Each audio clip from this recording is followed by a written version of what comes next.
right, moving on to chapter 17.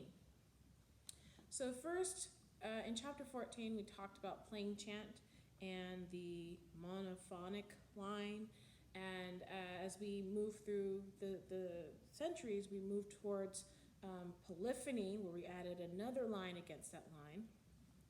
And we talked about how music was important to religion, the Catholic religion, and how the text was important with the music, and the use of puzzles and craftiness, if you will, with the music. So now we're going to talk about singing in friendship with the Renaissance madrigal. So social music making in the Renaissance. Music making expanded through the secular genres. And remember before, music was primarily for sacred purposes, dealing with the Mass and praise of God and the Virgin Mary. And now it was becoming more popular for the everyday activities or sources of entertainment with the secular participation. And now we start to see professional musicians who were performing for the court or for civic festivities. And now we're getting more amateurs and people who are making music in the home.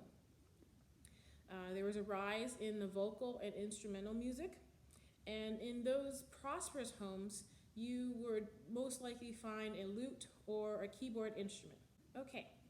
Now, women in music, we start to see more music education, especially in well-bred women, and they became really prominent as court musicians, musicians in the home,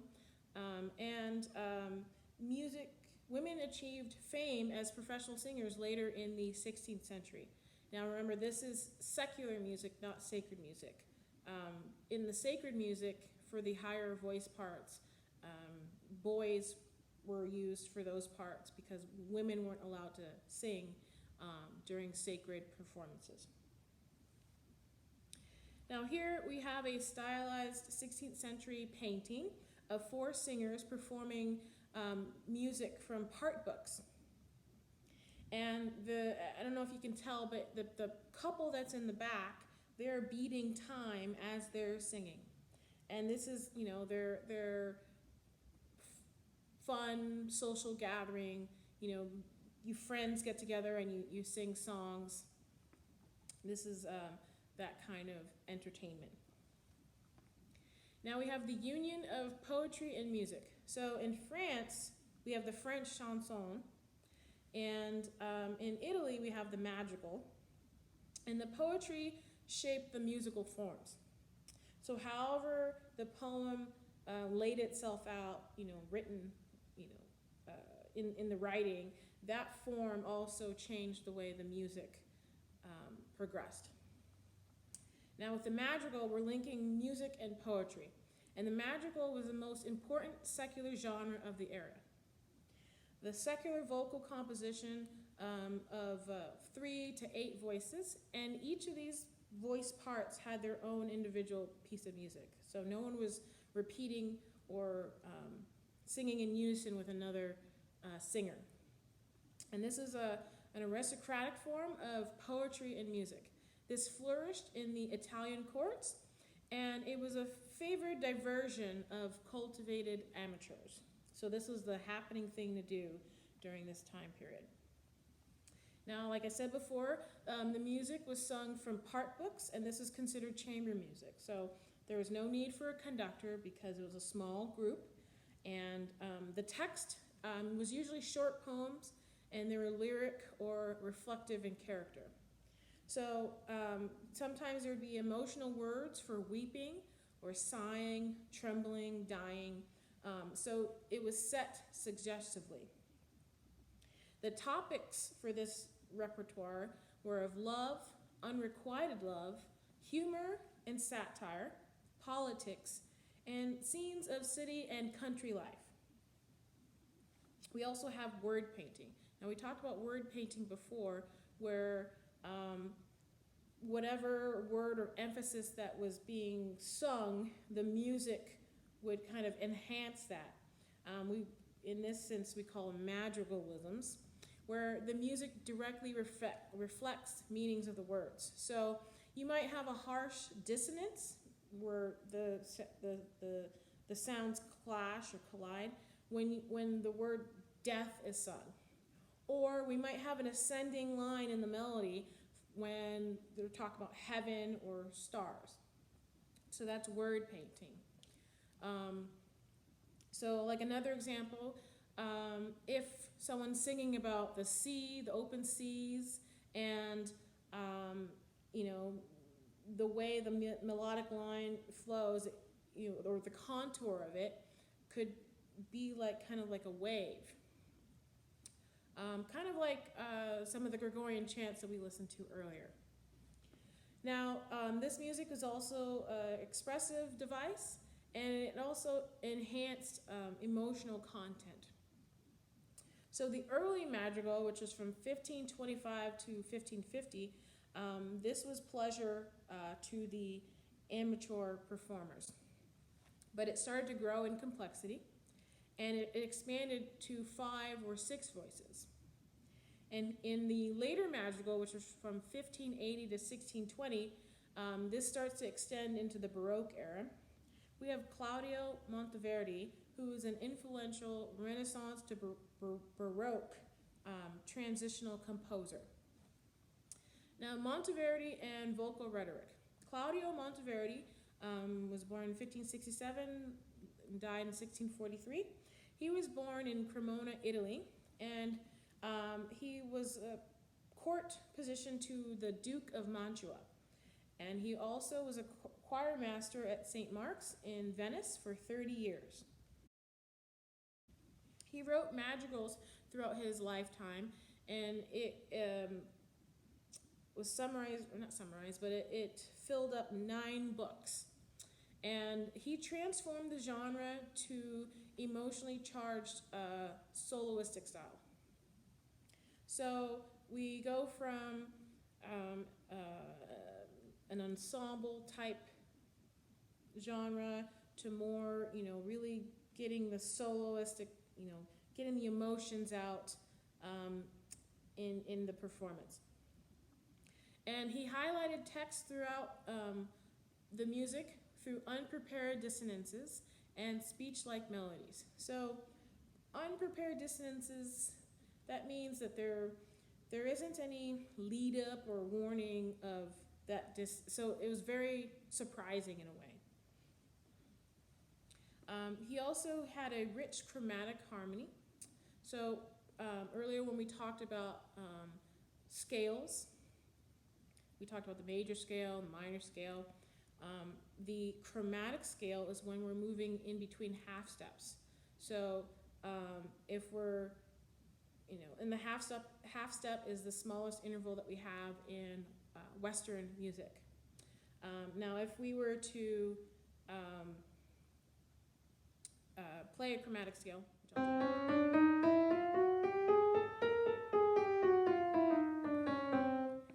so that chromatic scale, he starts using that stepwise motion in his harmony.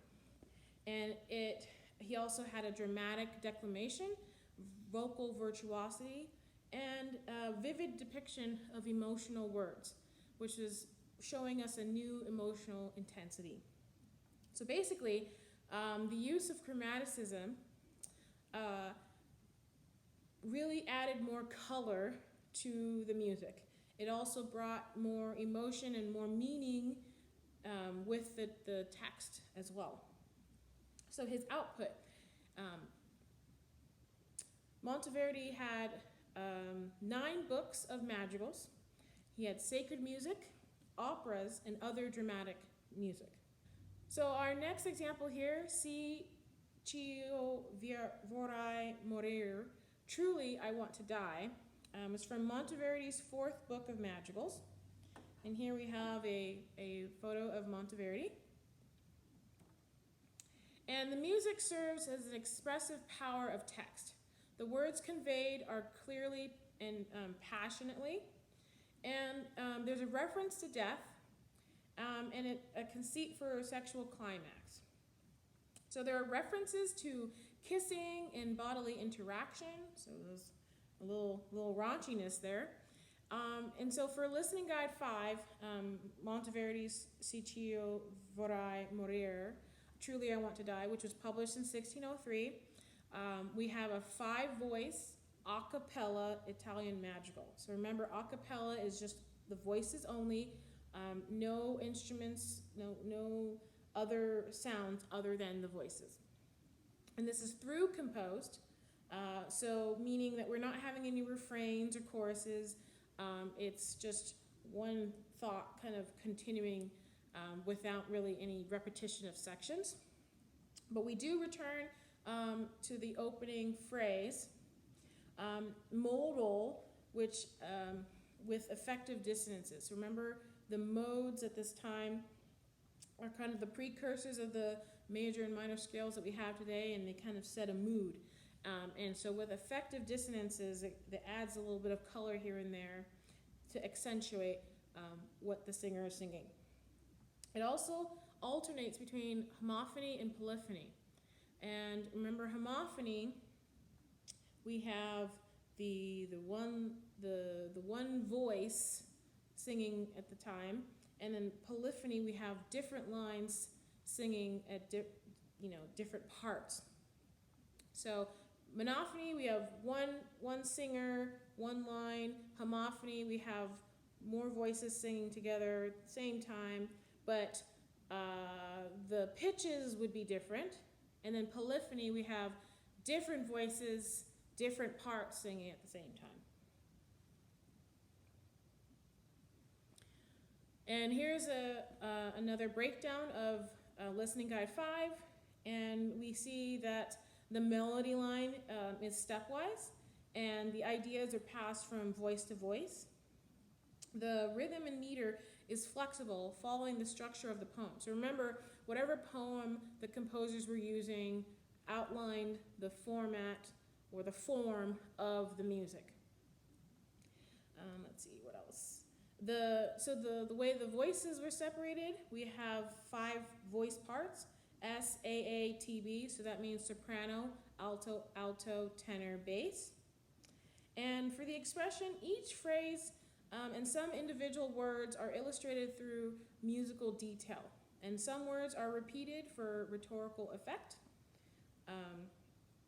So maybe kind of like an echo or something, but if that word is really important, it would have some sort of enhancement or maybe like a leaning into it, or another person could just repeat that particular word and move on in the text. And here we have the breakdown of the text and the translation and the descriptions. Now, words were repeated, like I said, for rhetorical effect, and so that also puts a little bit more emphasis on what was important. And the madrigalisms that are used in this piece are the dissonances on the word I or ah. So whenever the entrances of that AHI or ah, AH, in the text comes in with a dissonance against what's already occurring. And then we have descending lines where, the singer is talking about expiring or dying, right? When something is dying, the energy goes down or, is completely done, but the descending line kind of accentuates that expiring. And then we have a downward and upward contour for perish, same thing with expiring, and then an upward for climax, something is exciting. So this was the madrigal, the Italian madrigals. In England, they also took that style and applied it in English. So just like in the book, it talks about Shakespeare using the Italian sonnet and transforming that for his works, composers did the same thing in England. And this flourished during the Elizabethan era, which was from 1558 to 1603. they developed the Italian madrigals in the native form. However, they used simpler texts, so it was lighter in style, and they used refrain syllables like fa la la. Now here in this woodcut from Edmund Spenser, the Shepherdess Calendar, Queen Elizabeth, who's in the center, is shown in the countryside, surrounded by her musical ladies in waiting. And here in this next painting is a typical pastoral scene of a shepherd and a shepherdess. And, it seems like a pleasant afternoon. The sheep are chilling out, and the shepherd and the shepherdess are obviously in love. So this is like a simpler, more rustic, it just feels a little bit lighter, more real and down to earth. And one of the composers of note in England was John Farmer. He was from 1570 to 1603. He was an English composer and organist, and he was active in Dublin, Ireland, and then he eventually moved to London. He published a collection of 4-voice madrigals, and he used clever word painting and light-hearted works. So our example here is Farmer's Fair Phyllis, and it was a light-hearted pastoral English text. The shepherdess, Phyllis, was pursued by her lover, Amyntas, and it has a happy conclusion, a happy ending. So in Lesson Guide 6, Fair Phyllis, published in 1599, this is a 4-voice a cappella English madrigal. It's very dance-like with its lively rhythms, and the textures are varied as with the shifts in the meter. So when they shift meter, you could be in the 1, 2, 1, 2, 1, 2, 3, 1. It goes back and forth in that meter. In the word painting, for example, when they're singing about being all alone, it may have a more minor or sad effect, and then the up and down, like we talked about earlier, the melody line would go up, and then it would also go back down. And so here we have the breakdown for Fair Phyllis. It is a dance-like diatonic melody, and diatonic means that the pitches that are used in this melody are present in a certain key. So we're not going to have any chromaticism. So when we're in a key, the pitches have a home base and have some sort of pull towards that home or tonic note. So the use of chromaticism kind of does away with that, but we are staying within a specific key area.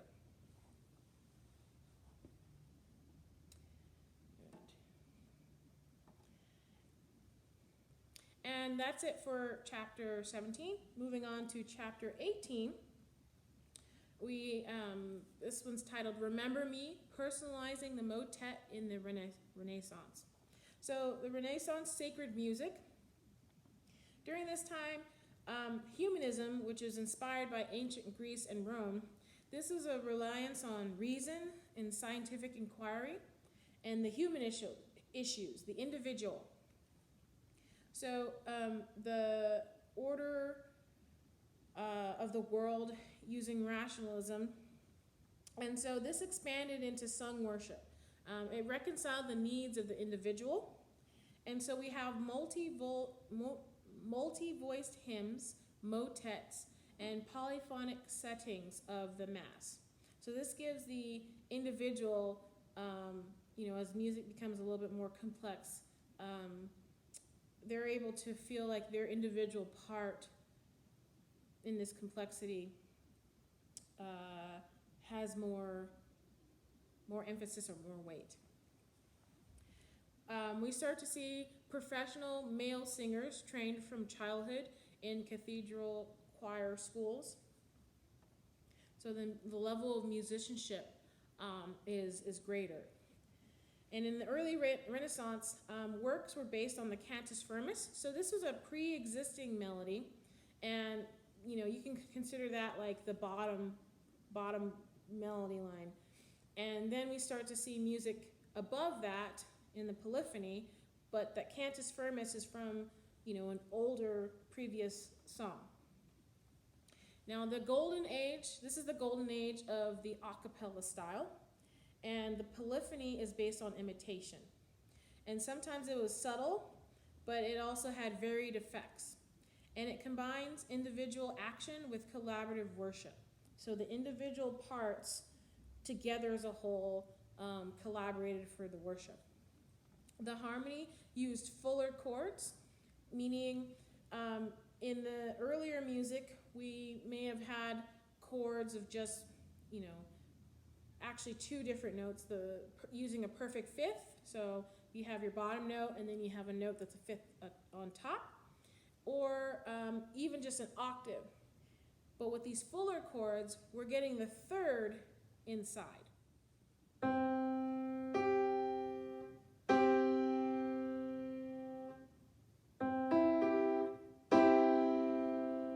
So at first, I played the perfect fifth interval, and it sounds very consonant, and it's pretty stable, but it is a little bit empty inside.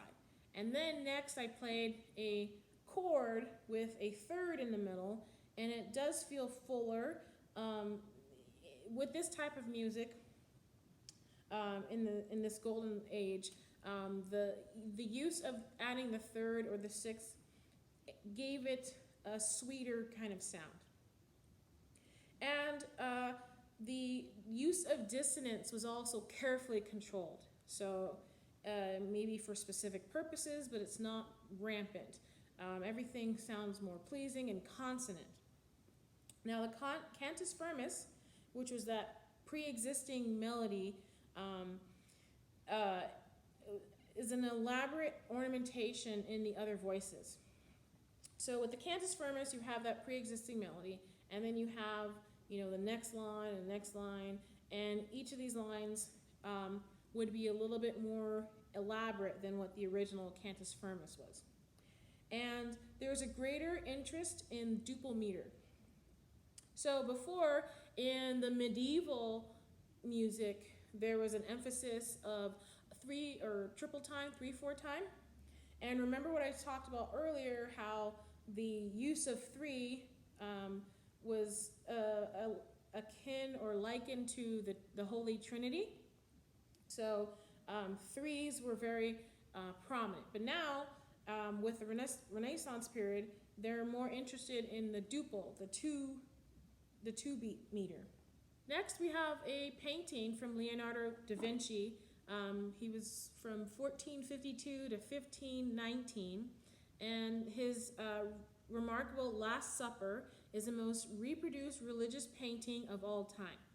And he was a contemporary of the composer Josquin des Prez. In the next slide, we have two paintings here. So during the medieval period, there's still an emphasis or praise for the Virgin Mary, and it's also true during the Renaissance. But taking a look at these two paintings here, they're both showing the Virgin Mary and the Child. Now, the medieval version, the Virgin Mary and the Child, they're kind of separated from the world. There's a distance there. And also, it also feels more in like a two-dimensional kind of flat plane. And looking at the painting on the right by Raphael, the one on the left is by Chimbao. Chimbao's version on the left aims to create an ideal effect using magnificent colors, and there's an emotional distance. So there's a distance between the characters and that is keeping with their distance from the worldly. And on the right with Raphael's painting, the shapes are more realistic. So this goes back to the humanism, bringing more features to make it more realistic. And you can also see the emotional bond between the mother and child. It feels more natural. And it also resonates with the faithful's trust. So they're trusting that the Virgin Mary will care for those who believe in her. So the medieval, they emphasized the Holy Trinity, had an affinity for things in groups of three. There's a more separation of characters. Is more two-dimensional, ornate colors, and then we move away from that towards in the Renaissance, where it's more realistic, more human. You can see the emotion. There's more emotion in the characters, and it feels like something that the viewer can relate to. So the same thing happens with the music. So earlier mentioned Josquin des Prez, and he was really prominent with the motet. And the motet was a sacred vocal work using Latin text.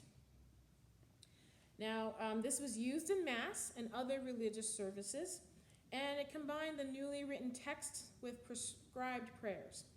The praise of the Virgin Mary was extremely popular. So in the early Renaissance, 1450 to 1520, preeminent motet composers from present-day Belgium and northern France were more present or composed more music during this time. So Josquin des Prez, who's from 1450 to 1521, he had a powerful influence on the following generations in this genre. And so here we have a portrait of Josquin des Prez. And he had a varied career in Northern Europe, especially in Italy and France, where he worked in the courts in Milan and Ferrara. And he also was in charge of the papal choir in Rome. And then he eventually returned to France as the provost at Condé. And remember, the humanism, it's rich in feeling, expressive harmony, and serene melody. So it really captures what it means to have life and be human. His output was over 100 motets, 17 masses. There were French chansons and Italian secular songs. All right, next on the Listening Guide 7, Josquin's Ave Maria, Virgo Serena, which means Hail Mary, Gentle Virgin, was written in the 1480s. And this is a 4-voice a cappella choir using the sacred Latin motet text. Now the text was rhymed, and it was from this strophic prayer to the Virgin Mary. The sectional form follows the poetry. So however the poem was laid out is how the music is divided. The musical references to a pre-existing chant, and it has a varied textual style that convey meanings of the text. So we have imitative polyphony. So remember, imitative polyphony is where there are maybe some variances, but it's not exact. It's not like a canon where it's the exact imitation. We have repeated entrances, but there's slight differences in them. And there's moments of homorhythm. So remember Handel's Hallelujah, Hallelujah, Hallelujah. Everyone has the same rhythm, but their pitches are different, so they're forming chords while they're singing this. So that's the same thing. We have the polyphony, where we have the individual lines coming in at different points, echoing and repeating with slight variations. And then there are certain sections of the music where everyone's singing the same rhythmic pattern, but varying in pitches to create chords. The voice combinations highlight emotional aspects. So there are frequent changes in the voice groupings. And, that could be, we have a low voice, with a mid voice, or then we move to a high voice and a low voice. So the textures of these voices are changing throughout. And there's equality and interdependence of voices.